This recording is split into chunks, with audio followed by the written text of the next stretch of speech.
Hi guys, Chris here and welcome to a video that's a little different to our usual content, but it's a topic that I've wanted to talk about for a while, and that topic is Star Wars Battlefront 2 and whether that game is actually good now. Now, if you recall, back in November of 2017 when Battlefront 2 originally came out, it was a very controversial subject.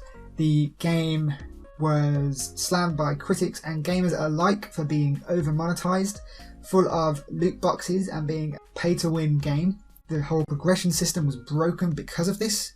To unlock heroes, for example, characters such as Luke Skywalker, Darth Vader, Yoda, key characters in the Star Wars franchise in my opinion, were locked behind the paywall or a ridiculous amount of grind, which people hated. The star cards that are the abilities for the characters were randomized within loot boxes, so you could be playing as an assault character, and because you have no control over what you get, you could get a star card for Yoda for a different class like the specialized or the heavy, and you wouldn't feel much progression is happening for your specific character that you're playing as. Also, the game was lacking in content at launch, although there was more content than the original Star Wars Battlefront from EA, which, let's be honest, wasn't a hard thing to do. Because there was not much content, there was a few different modes, a few different maps, and it was a real shame because the gameplay was actually quite good and the graphics were amazing, and it was a really good Star Wars experience, but it was tarnished by all this EA ridiculousness, as I'm going to call it. Just messed it up completely. However, Battlefront 2 in 2020 is a very, very different game to the game that we got back in 2017. This game, in my opinion, is actually quite fun now and has had many updates to the systems in the game and content to make it actually worth your money now. One of the biggest changes that happened to the game, and in my opinion just had to happen to make the game worthwhile playing, was a change to the progression system and the whole microtransaction issue. Now, loot boxes are still in Battlefront, however, they only contain cosmetic items and they cannot be bought with real money. The only thing that can be bought with real money is cosmetic skins for your different characters. So for example, your heroes or your assault class, that's the only thing you can buy. So in my opinion, this gets rid of the potluck situation about what you get in the loot boxes and stops it from being play to win, which is what the game really needed. Also, all heroes are now completely unlocked. You don't have to grind ridiculously to get the amount of points to unlock them.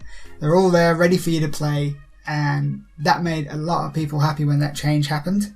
There is also many quality of life improvements. There's now squad spawning, whereas before you can only spawn at random points within the map. You can now spawn on your squad members as long as they're out of combat. You can now signal to capture command points, so you can tell your squad that you're going to go there and capture that command point, and this helps a lot with the teamwork and the squad based combat. There's a lot of updated hero faces because some faces did not look great when the game originally came out. Looking at you, Ray.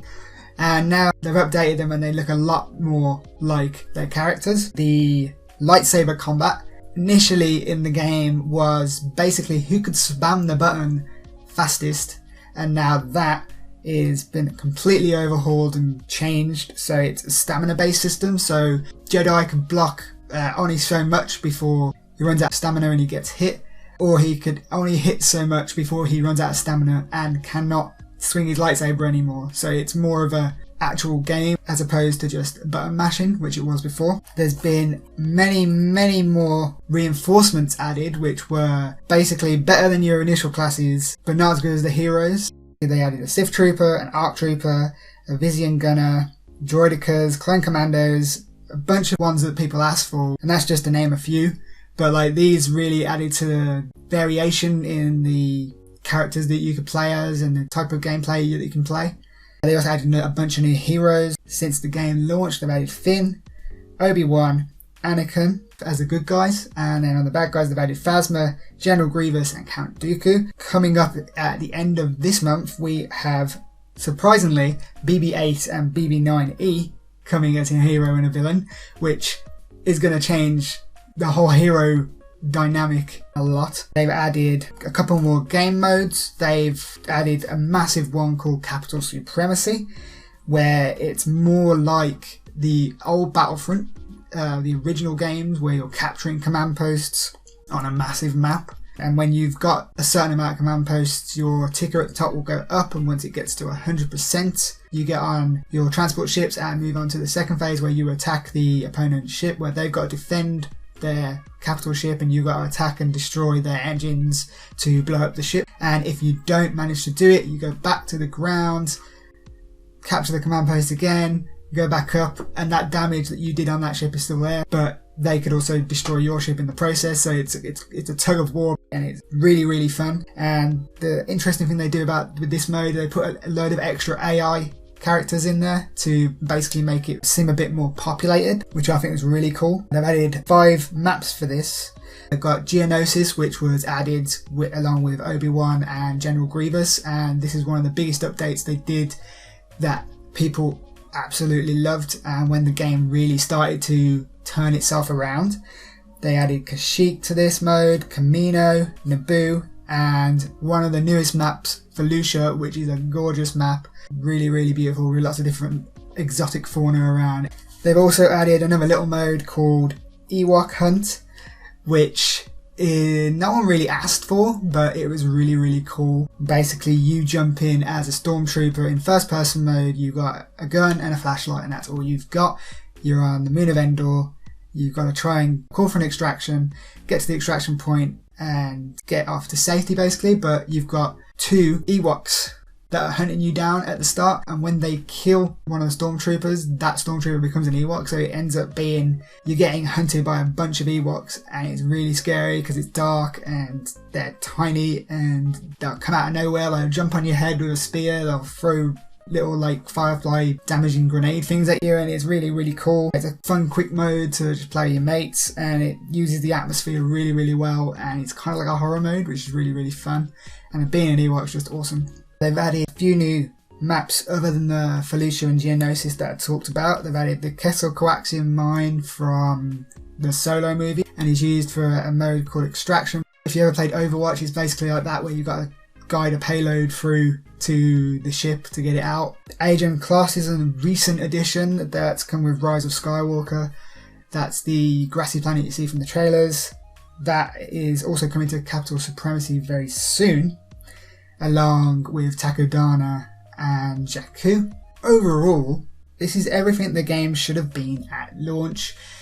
I think EA messed up a hell of a lot with their whole pay-to-win model and just monetizing the hell out of the game. I think that pushed a lot of people away, and you still hear people going, oh, that's a crap game because it's over-monetized, when really they haven't been in the game for at least a year and a half. That it's ridiculous how people still assume it's full of loot boxes and stuff when they haven't been in the game that long. The numbers of people playing the game now are close to the launch numbers, which I think is amazing, because obviously a lot of people played it at launch and then fell off really quickly because of all the issues it had. But now, like, the fact that that many people are playing it just shows that it's had a real resurgence, and it is well worth playing now. It's actually on, as of right now, in January, it is on sale for pretty cheap. You can get the standard edition for £12.99 British pounds on the sale, but it will go up to £20 after the sale. Or you can get the Celebration Edition, which comes with all the skins unlocked, for £20.99 in the sale, or £34.99 afterwards. However, in my opinion, I don't think it's worth it, because really, all you really tend to unlock after you've got the star cards that you want are the skins, and that's why you're playing. You're trying to unlock the skins. That's a sense of progression to me, and I feel like that completely takes that away. But if you're a lover of skins and having all the options that you want, then yeah, go for it. But yeah, that's Battlefront 2020. I think that it's got a bright future this year. I think they're going to add a bunch of new stuff because of how many people they've got coming back to play the game. Why would they not? I imagine EA are going to put a lot more people on the game now because of that, and I think it's got a bright future. So if you haven't played it since launch, and the reasons that you didn't play it were the ones we discussed in this video, they are no longer an issue, and it's well worth jumping in again and giving it a go. Anyway, that's about it for today. If you want to see more videos like it, just let me know in the comments and leave a like. And if you're like me and have jumped back into Battlefront 2 recently, please let me know what you think in the comments and whether you agree with me that it's kind of made a little bit of a comeback. Also, don't forget to hit that subscribe button and click the little bell for notifications on when our videos come out. Thanks for watching, guys, and we'll see you next time.